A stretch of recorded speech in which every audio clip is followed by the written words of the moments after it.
Juan 17, verso 3 nos dice, y esta es la vida eterna, que te conozcan a ti, el único Dios verdadero, y a Jesucristo a quien has enviado.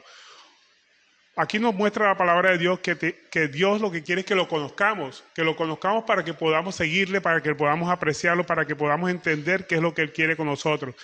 Y entendemos que tenemos que conocer a Dios y a Jesucristo a quien Él ha enviado. Entonces, ¿quién es el Dios verdadero? El Dios verdadero tiene una característica fundamental, que es vivo. ¿Por qué es vivo? Porque nos da vida eterna, nos transforma. No es un Dios muerto de piedra, ni de yeso, ni de imagen, sino que nos transforma, nos da vida. No lo cargamos a Él, Él nos carga a nosotros. Por eso nosotros cuando lo buscamos a Él somos nuevas criaturas, porque Él es vida, nos da nueva vida. Ya no somos lo que éramos antes, empezamos a ser nuevas personas, otras personas diferentes a lo que éramos antes. Si nos conocían antes de conocer a Cristo de una forma, ya no nos conocen así. Y van a decir, usted ha cambiado. ¿Por qué? Porque ya somos nuevas personas. También el verdadero Dios es un gobernante eterno. Él quiere gobernar, Él quiere hacer, Él hace su voluntad y su voluntad siempre prevalece sobre la nuestra. Muchas veces no la aceptamos y eso es lo que nos causa muchos problemas porque no aceptamos su voluntad. Para poder entender su voluntad nosotros tenemos que morir a nuestros deseos, al viejo hombre, como dice la palabra de Dios, ¿verdad? Y en Jeremías 10, verso 10 nos lo confirma, dice, mas Jehová es el Dios verdadero, es el Dios vivo, ese que nos da vida. Cuando una vez lo encontramos a Él y salimos del estado en que estábamos anteriormente, ¿verdad? Dios vivo y Rey eterno. Su ira tiembla la tierra y las naciones no pueden sufrir su indignación. Entonces vemos que el Señor Dios, el Dios vivo, el Dios verdadero, el Dios que adoramos nosotros, nos da vida, nos transforma. No es un Dios muerto, un Dios de yeso, un Dios de imagen, no. Es un Dios que nos transforma, en Él somos nuevas criaturas y ya no somos los mismos. Una vez Él llega a nuestra vida, ya no somos los mismos que éramos antes, ahora somos otras criaturas. Vamos a continuar, por favor, con Isaías 45, verso 5. Donde nos muestra precisamente que después de Dios no hay otro Dios. Él es el único Dios y verdadero, el Dios único el que tenemos que seguir. Isaías 45, verso 5 nos dice, yo soy Jehová y ninguno más hay. No hay Dios fuera de mí y yo te ceñiré, aunque tú no me conociste. Para que se sepa desde el nacimiento del sol y hasta donde se opone, que no hay más que yo Jehová y ninguno más que yo, que formo la luz y creo las tinieblas, que hago la paz y creo la adversidad. Yo Jehová soy el que hago todo esto. Entonces vemos que aquí la Biblia nos está mostrando que hay dos clases de dioses. Hay un Dios que es el verdadero y hay un Dios, obviamente hay muchos dioses que son falsos, porque hay un solo Dios verdadero y hay muchos que son falsos. ¿Cuál es el Dios verdadero? Es el Dios que nos guía, el Dios que nos carga, no lo cargamos a Él, Él nos carga, nos muestra su camino, nos da lo que necesitamos. Muchas veces nosotros lo pedimos para que nos dé las cosas que necesitamos, no, pero Él nos da lo que necesitamos, no lo que queremos. Porque muchas veces lo pedimos buscamos a Dios para que nos dé lo que queremos. No, el Dios no nos va a dar lo que queremos, nos va a dar siempre lo que necesitamos. Porque los caminos del Señor no son nuestros caminos, ni sus pensamientos son iguales al nuestro. Solamente que nosotros nos alienamos con sus pensamientos y empezamos a hacer lo que Dios quiere. Pero lo que el Señor quiere es que realmente lo sigamos a Él, porque sus caminos son diferentes a los nuestros. ¿Y cuáles son los dioses falsos? Los que nos ofrece conseguir nuestros deseos. Esos dioses falsos. ¿Cuál es el Dios que nos ofrece conseguir nuestros deseos? El que más conocemos, el dinero, ¿verdad? Cuando nosotros conseguimos el dinero, ese Dios, el que muchas personas buscan, con Él conseguimos todo lo que queremos. Con Dios no pasa lo mismo. Con Dios no conseguimos lo que queremos. Con Dios conseguimos lo que Él nos quiere dar y que siempre es lo mejor que lo que nosotros pedimos. Pero hay muchos dioses falsos que nos dan siempre lo que queremos. Y es lo que el mundo ofrece, ¿verdad? Lo mismo así como se tentó a Eva y el mismo principio con el que se tentó a Jesús, ¿verdad? Ofreciéndole todo lo que la carne desea, el ser admirado, el ser reconocido. Nos ofrece el mundo, ¿qué nos ofrece? Cumplir nuestros deseos, hacer todo lo que se nos antoja. Ese es el mayor deseo de todas las personas. ¿Y qué es lo que más quiere tener toda persona? Tener sanidad física, tener prosperidad, ser reconocido. Esos son los deseos de la carne. Y cuando nosotros tenemos todas esas cosas, entonces nos llenamos de vanagloria, nos llenamos de orgullo. Y eso es lo que glorifica glorificar nuestros logros, así como dice 1 Juan 2:16, que todo lo que hay en el mundo, los deseos de la carne, los deseos de los ojos y la vanagloria de la vida no proviene del Padre, sino del mundo. Eso de querer cumplir nuestros deseos, hacer todo lo que queremos, el tener sanidad, porque ¿quién no quiere estar sano? ¿Quién quiere evitar el sufrimiento? Todos, ¿verdad? Todos queremos evitar el sufrimiento, pero ¿será eso lo que Dios quiere? Muchas veces Dios nos hace pasar por el molino, por el sufrimiento, por el horno, para que lo busquemos a Él, para que cambiemos nuestro destino. Y eso es lo que vamos a ver más adelante. Entonces, Dios no nos da lo que queremos, sino lo que necesitamos. Siempre nos va a dar siempre lo que necesitamos. La Biblia nos enseña que todo esto lo hace Dios para que conozcamos que es el único Dios verdadero al que obedecemos, al que nos sometemos totalmente. Él no pide una obediencia parcial, Él pide una obediencia absoluta. Porque Él crea la paz y también crea la adversidad. La paz, cuando nosotros tenemos paz, pues nos gozamos. ¿Verdad? ¿Quién no quiere tener paz? Cuando nosotros tenemos paz, nos gozamos, nos alegramos y hacemos nuestra voluntad. Le entregamos a Dios nuestra vida, nuestro amor y nuestros deseos. Y Él nos dará todo lo que nosotros deseamos cuando nos alineamos nuestros pensamientos con los pensamientos de Dios. Así como dice el Salmo 48, que el hacer su voluntad nos agrada, pero cuando nos alienamos a su voluntad y cuando su ley está en medio de nuestros corazones y cuando nosotros nos deleitamos en Dios, Él satisface los deseos de nuestro corazón, pero unos deseos que están alienados, que están conformes a la voluntad de Dios. O sea, que ya no vivimos nosotros, sino que Cristo vive en nosotros. Él nos entrega todo lo que nosotros deseamos, cuando nuestros deseos son iguales o buscamos los mismos propósitos de los que Dios quiere en cada uno de nosotros. Primero que todo, que amemos a Dios sobre todas las cosas y a nuestro prójimo como a nosotros mismos. Que muramos a nuestros deseos, que carguemos nuestra propia cruz. Y cargar nuestra propia cruz es morir a nuestros deseos. Pero también sabemos que Dios crea la adversidad. Las dos cosas, tanto la paz como la adversidad, son necesarias para nuestro crecimiento espiritual. Porque la adversidad trae tribulación. Es el juego que nosotros llamamos como el juego de la prueba. Esa es la adversidad. Pero la adversidad Dios la permite en nuestra vida para fortalecer nuestra fe. Debemos estar preparados para soportarla siempre con la ayuda del Señor, porque sin Él nada podemos hacer. En 1 Pedro 4:12 nos dice: amados, no os sorprendáis del juego de la prueba que os ha sobrevenido como si alguna cosa extraña os aconteciese, sino gozaos por cuanto sois partícipe de los padecimientos de Cristo, para que también en la revelación de su gloria os gocéis con gran alegría. Entonces vemos que tanto la paz como la adversidad provienen de parte de Dios. Los dos son necesarios. Dios los permite en nuestra vida para nuestro crecimiento espiritual. Imagínense ustedes como una oruga, ¿verdad? Que si usted la ayuda a abrir, a que salga el capullo dentro de ella, que está siempre una mariposa, si usted la ayuda a salir, esa mariposa no va a poder volar, porque ella necesita esforzarse, romper el capullo ella misma con su propia fuerza para tener las fuerzas suficientes, o sea, se está ejercitando para tener fuerza suficiente y poder volar. Entonces, si nosotros ayudamos a ese capullo a salir, a esa mariposa salir de su capullo, pues lo más lógico es que lo más probable es que no pueda volar. Entonces Dios permite en nuestra vida la adversidad precisamente para fortalecernos, para hacernos crecer espiritualmente. Pero las adversidades van a llegar a nuestra vida constantemente. Ahora, ¿cómo enfrentamos las adversidades? Miremos lo que nos dice al respecto Proverbios capítulo 12, verso 21. Aquí nos muestra cómo debemos enfrentar la adversidad, o más bien que ninguna adversidad nos va a llegar. Miremos lo que nos dice. Proverbios 12, verso 21 dice: ninguna adversidad acontecerá al justo, mas los impíos serán colmados de males. Hay dos situaciones que nos entristecen y que nos causan molestia en nuestra vida. ¿Cuáles son las dos situaciones que nos causan molestia y tristeza en nuestra vida? La adversidad, por un lado, y las aflicciones. La adversidad se puede evitar, la podemos evitar. Tenemos que tener en cuenta que la adversidad no le llega a todos, solamente le va a llegar a aquellas personas que quieren hacer su voluntad sobre las situaciones que les acontezcan. Depende de nuestro deseo poder luchar contra la adversidad. Y la adversidad siempre está a las puertas, o es el principio de la tentación.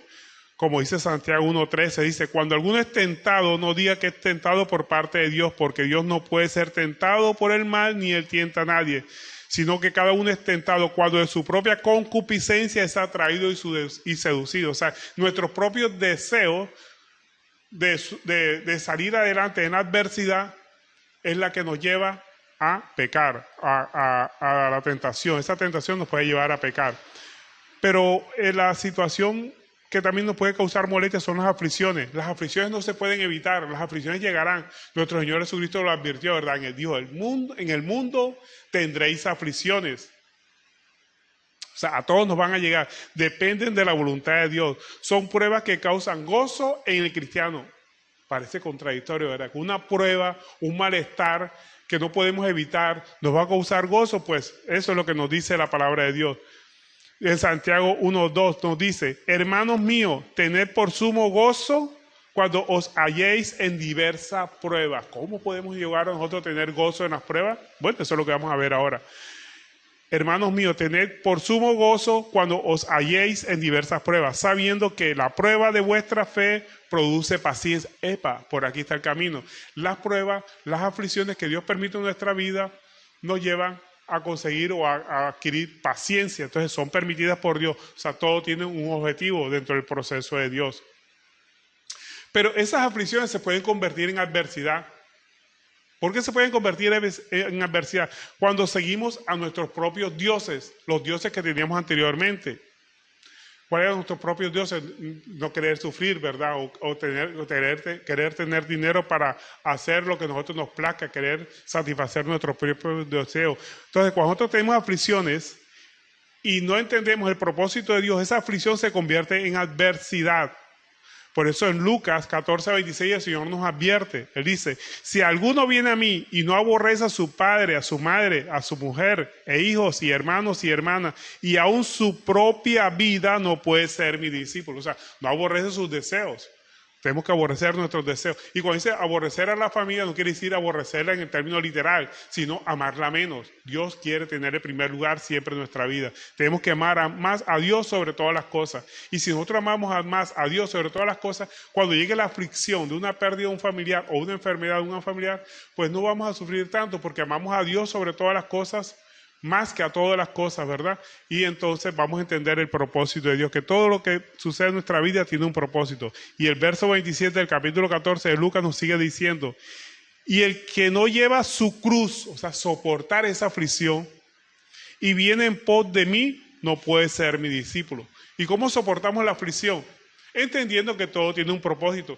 Todas las cosas que le suceden a los cristianos, los que conforme a su propósito son llamados, es para nuestro bien. Si nosotros entendemos este principio bíblico, este principio cristiano, pues esa aflicción la podemos soportar sabiendo que Dios tiene el control de todas las cosas y no se van a convertir en adversidad, porque adversidad es cuando lucha contra nuestros propios deseos. Tenemos que evitar que las aflicciones se conviertan en adversidad aceptándolas porque vienen de la mano de Dios.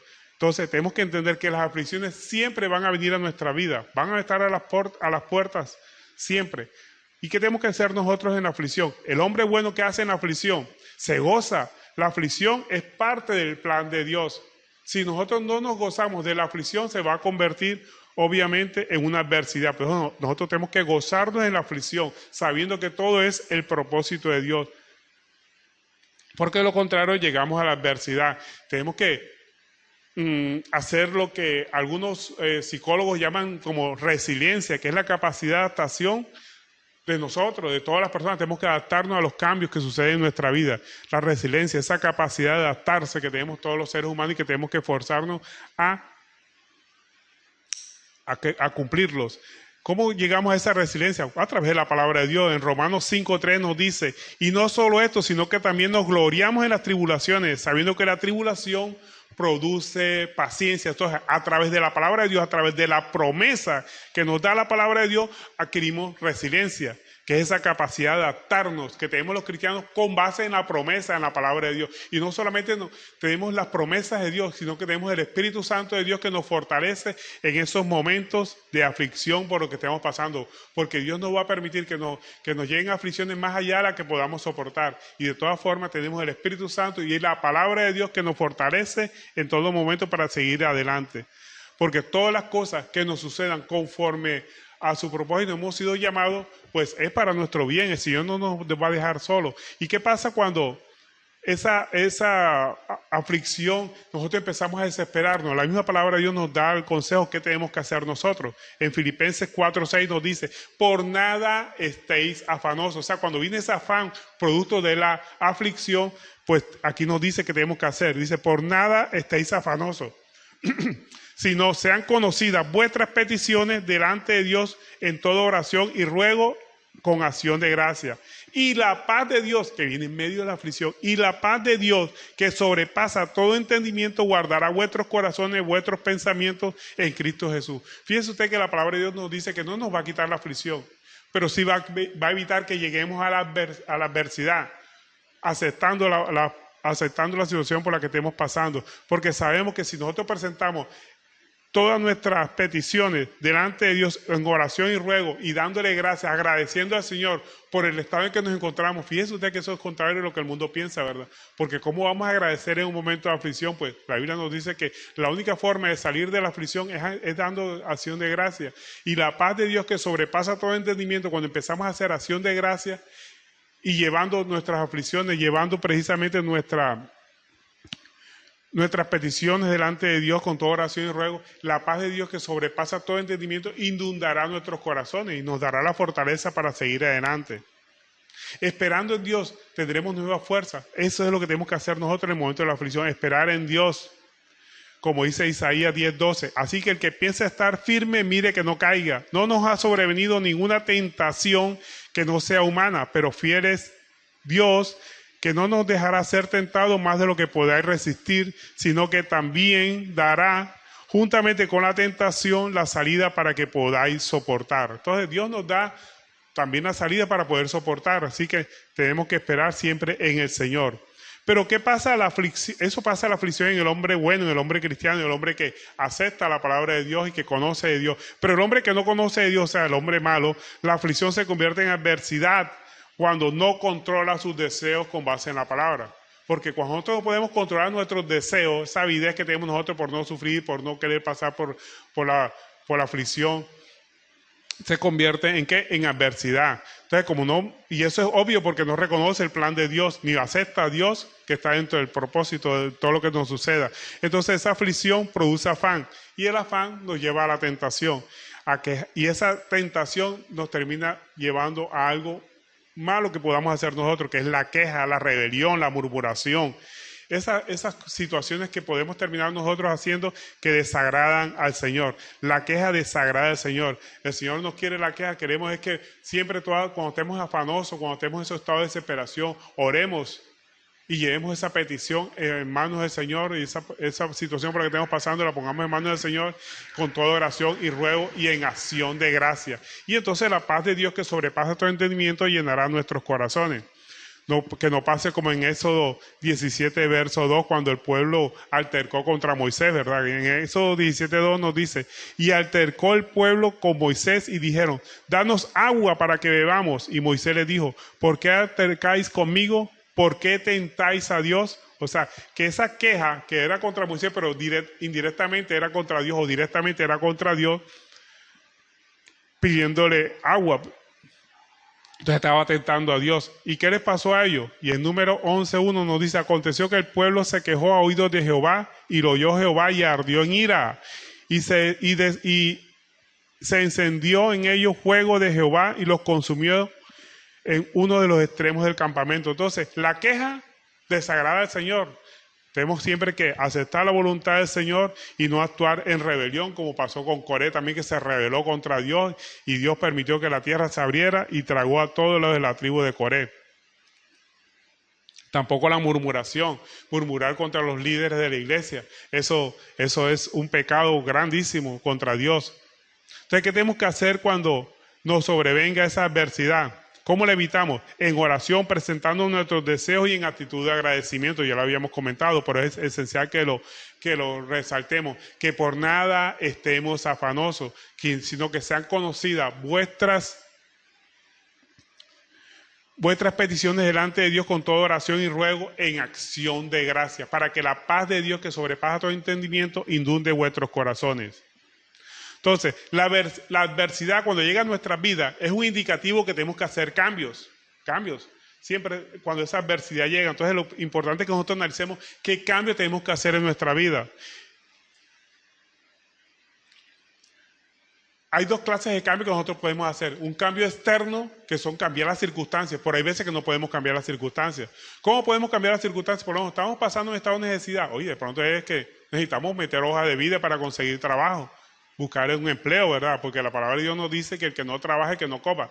Pero hay veces que esa adversidad no es fruto de la circunstancia, sino de nuestra propia manera de vivir. Entonces tenemos que hacer cambios en nuestra forma de pensar. Entonces vemos que siempre que llega la adversidad es indicativo que tenemos que hacer cambios, ya sea de la circunstancia o cambios internos que son en nuestra forma de pensar. En psicología lo llaman como resiliencia o la capacidad de adaptarnos a los cambios, a la gente perturbador o la situación adversa. Tenemos que hacerlo con entereza, o sea, con integridad, más allá de la resistencia. Eso es lo que se conoce en psicología como resiliencia. Pero la Biblia nos enseña otra forma. La psicología solamente se encarga de mostrar el problema. La Biblia, además de mostrarlo, te da la solución. ¿Cuál es la solución que nos da la Biblia para cuando estamos en esos momentos de adversidad? Tenemos que morir a nuestros propios deseos. Porque si nosotros no morimos a nuestros propios deseos es que va a venir la adversidad. Romanos 8:13 nos dice, porque si vivís conforme a la carne, moriréis. Mas si por el Espíritu hacéis morir las obras de la carne, viviréis. Porque todos los que son guiados por el Espíritu de Dios, estos son los hijos de Dios. O sea que si nosotros somos guiados por los deseos carnales, no somos hijos de Dios. Y vamos a estar en adversidad. La única forma de salir de la adversidad, o sea, podemos estar en aflicción, pero no llegar a la adversidad. Una cosa es la adversidad y otra cosa es la aflicción. Todos vamos a pasar por aflicciones, todos, sin excepción. Hasta Cristo pasó por la aflicción. Pero nunca vamos a llegar a la adversidad si nosotros ponemos nuestros deseos en manos de Dios. Porque la adversidad es cuando las situaciones por las que están pasando son contrarias a nuestros deseos. Entonces, tenemos que luchar contra nuestros propios deseos. Tenemos que cambiar nuestra manera de pensar. Es la única forma de morir a nuestros deseos. Cambiar nuestra forma de pensar, o sea, ser proactivo. ¿Qué significa ser proactivo? Tener control sobre nuestros deseos, tener control sobre nuestras emociones. Eso es lo importante que nosotros tenemos que hacer. ¿Y cuál es la fórmula que nos da la Biblia para controlar nuestros deseos? Lo dice en Romanos 12:2, nos da la solución. Nos dice Romanos capítulo 12, verso 2, no os conforméis con este siglo. Dice, sino transformaos por medio de la renovación de vuestro entendimiento. O sea que la Biblia nos está mostrando que el problema está en nuestra forma de pensar. Tenemos que cambiar nuestra forma de pensar. Que nuestra forma de pensar sea conforme a la palabra de Dios. Por eso tenemos que leer la palabra. Porque ¿cómo vamos a cambiar nuestra forma de pensar conforme a la palabra de Dios si no la estudiamos, si no la leemos? Tenemos que leer la palabra de Dios todos los días. Ese debe ser el pan nuestro de cada día, leer su palabra. Porque no solamente de pan vivirá el hombre, sino de toda palabra que sale de la boca de Dios. Y sigue diciendo Romanos 12, verso 2. Sino transformaos por medio de la renovación de vuestro entendimiento, para que comprobéis. La única forma de comprobar cuál es la voluntad de Dios es renovando nuestro entendimiento. Por eso dice, para que comprobéis cuál sea la buena voluntad de Dios, agradable y perfecta. O sea, que la única forma de conocer la voluntad de Dios que es agradable y perfecta es renovando nuestro entendimiento con base en su palabra. No hay otra forma. Así dominamos la adversidad. Así la adversidad nunca va a llegar a nuestra vida. Van a llevar los problemas, van a llegar las aflicciones, pero la adversidad no. Si nosotros controlamos nuestra manera de pensar, si somos proactivos, si tomamos el control de nuestras emociones, la adversidad nunca va a llegar a nuestra vida. Dios quiere que no llegue la adversidad a nuestra vida. Van a llegar las aflicciones, pero la aflicción se puede convertir en adversidad si no dominamos nuestras emociones. Entonces tenemos que dominar nuestras emociones, pero no con pensamiento positivo, sino con la palabra de Dios, renovando nuestro entendimiento con base en lo que dice la palabra de Dios. Entonces, ¿cómo salir de la adversidad? En resumen, cuando la adversidad llega a nuestra vida es indicativo que tenemos que hacer cambios. Cambios externos, cambiando las circunstancias si podemos, porque hay veces que no podemos cambiar las circunstancias. Pero cuando no podemos cambiar las circunstancias, tenemos que cambiar nuestra manera de pensar. Eso es que evaluemos nuestra conciencia, evaluemos ante quién estamos clamando. Porque a veces nuestra obediencia es parcial. Obedecemos a Dios, pero también nos dejamos llevar por los instintos carnales, por nuestros deseos carnales. Entonces, Dios exige obediencia perfecta. Él no quiere que lo obedezcamos una parte y obedezcamos nuestros deseos carnales en otra parte. No, Él quiere obediencia perfecta. Podemos estar buscando a Dios para satisfacer nuestros deseos, o sea, seguir obedeciendo a nuestros dioses anteriores. ¿Cuáles eran nuestros dioses anteriores? Eso que nos satisfacían nuestros deseos, porque Dios no satisface nuestros deseos. Dios satisface nuestras necesidades, que es diferente. Pero los falsos dioses sí satisfacen nuestros deseos, como el Dios del dinero. El Dios del dinero es para satisfacer nuestros deseos. Quiero comprar un carro, ahí está el dinero y comprar el carro. Pero tú le pides un carro a Dios, no siempre te va a dar el carro. Te lo puede dar, claro, que no puede dar Dios. Pero si está entre sus planes darte el carro. Con el dinero puedes ir a un médico y puedes conseguir los mejores especialistas, pero no puedes conseguir la sanidad, porque la sanidad viene de parte de Dios. Entonces Dios sabrá en qué momento nos da la sanidad. Por eso tenemos que clamar, poner nuestras emociones y nuestros sentimientos siempre en manos del Señor. Los falsos dioses del mundo buscan, los que no han buscado a Dios perfectamente, o sea, que no obedecen a Dios perfectamente, buscan a Dios, pero para satisfacer sus propios deseos. Buscan a Dios para seguir obedeciendo a sus dioses falsos que siempre obedecían anteriormente. El Dios verdadero exige obediencia total, absoluta para Él solo. Así dice Santiago 4:4. Oh almas adúlteras. ¿A quién está hablando? Está hablando a cristianos. A cristianos que obedecen a Dios, pero también todavía tienen un pie puesto todavía en el mundo. O sea, tienen un pie con Dios y el otro pie en el mundo. Dice, oh almas adúlteras, ¿no sabéis que la amistad del mundo es enemistad contra Dios? Cualquiera pues que quiera ser amigo de Dios, se constituye en enemigo de Dios. Cualquiera que quiera ser amigo del mundo, cualquiera que quiera ser amigo del mundo se constituye en enemigo de Dios. O sea que tenemos que seguir a Dios completamente. Él no acepta que lo sigamos a media. O sea, lo obedezco en unas cosas, pero en otras cosas obedezco a los dioses que tenía anteriormente. Los deseos, mis propios deseos. Entonces, lo importante es que miremos ante quién estamos clamando. Si estamos clamando ante el Dios verdadero o al Dios falso. Nuestro Señor Jesucristo nos dio la clave para clamar al Dios verdadero. ¿Cómo clamamos al Dios verdadero? Nuestro Señor Jesucristo dijo, Padre, si quieres, quita esta copa de mí, pero que no se haga mi voluntad, sino la tuya. Eso, así debemos clamar nosotros. Es la única forma de mostrar que estamos clamando al Dios verdadero. Pero hay personas que claman a Dios pidiéndole sanidad, pero nunca hacen la observación si es su voluntad. Porque hay que preguntarle primero, hay que poner en manos de Dios si es su voluntad. Como dijo nuestro Señor Jesucristo, que es la mejor forma de clamar a Él. Padre, si es tu voluntad, quita esta copa de mí, o quita esta enfermedad, quita este problema porque estoy pasando. Pero si es tu voluntad, pero que no se haga la nuestra, sino la tuya. Siempre tiene que prevalecer la voluntad de Dios. Aunque al final siempre prevalecerá, pero ahí demuestra a quién estamos clamando. Si estamos clamando a un Dios falso, si clamamos a un Dios falso, estamos pidiendo que se haga nuestra voluntad. Pero si le clamamos al Dios verdadero, tenemos que pedirle siempre que se haga la voluntad de Él sobre la voluntad nuestra. Que se haga siempre la voluntad de Dios. Y eso es lo que nuestro Señor Jesucristo nos enseñó a través de la palabra. Y este versículo del clamor de Jesucristo no tiene paralelo con los libros del apóstol Pablo. Solamente lo encontramos en los evangelios, porque es la única forma para demostrar que estamos clamando al Dios verdadero. Lo que el Señor quiere que nosotros siempre clamemos es a Él. Y la forma de clamar a Él es pidiéndole que nos quite la calamidad, pero si está en su voluntad, si es su propósito. Porque Dios permite la adversidad en nuestra vida, va a permitir esa aflicción en nuestra vida. Él mismo lo dijo, ¿verdad? En el mundo tendréis aflicción, pero confiad, yo he vencido el mundo. El que venga la adversidad en nuestra vida depende de nosotros. Si nosotros siempre queremos hacer nuestra voluntad, la adversidad siempre estará a la puerta. Vamos a vivir una vida en adversidad, porque es una lucha entre nuestros deseos con las circunstancias por las que estamos pasando. Pero si nosotros vemos la mano de Dios en todas las circunstancias por las que estemos pasando, en ese momento de aflicción, vamos a estar gozosos. ¿Por qué? Porque la prueba produce precisamente lo que el Señor nos da, paciencia a través de la aflicción.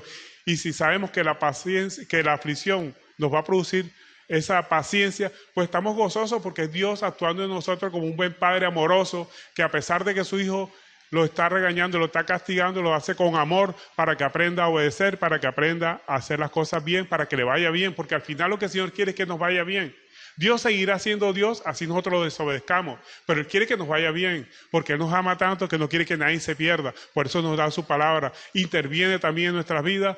A veces nos permite muchas veces las aflicciones de nuestra vida, pero siempre es para nuestro bien, para que aprendamos a depender de Él y que lo busquemos en todo momento. Entonces, la única forma de salir de la adversidad es dominando al viejo hombre, sacrificando nuestros deseos, cargando nuestra propia cruz. Y cargar nuestra propia cruz significa morir a nuestros deseos, que no vivamos ya nosotros, sino que Cristo vive en nosotros. Así como dice Gálatas 2:20, que dice, con Cristo estoy justamente crucificado y ya no vivo yo, mas vive Cristo en mí, y lo que ahora vivo en la carne lo vivo en la fe del Hijo de Dios, el cual me amó y se entregó a sí mismo por mí. Entonces, lo importante es que la adversidad no llega a nuestra vida. Van a llegar las aflicciones, pero la adversidad no, si obedecemos a Dios, si hemos muerto a nuestros deseos. Amén. Gloria a Dios. Bueno, y esta es la enseñanza que hemos tenido por el día de hoy. Espero que la atesoren y lo más importante, que la pongan por obra.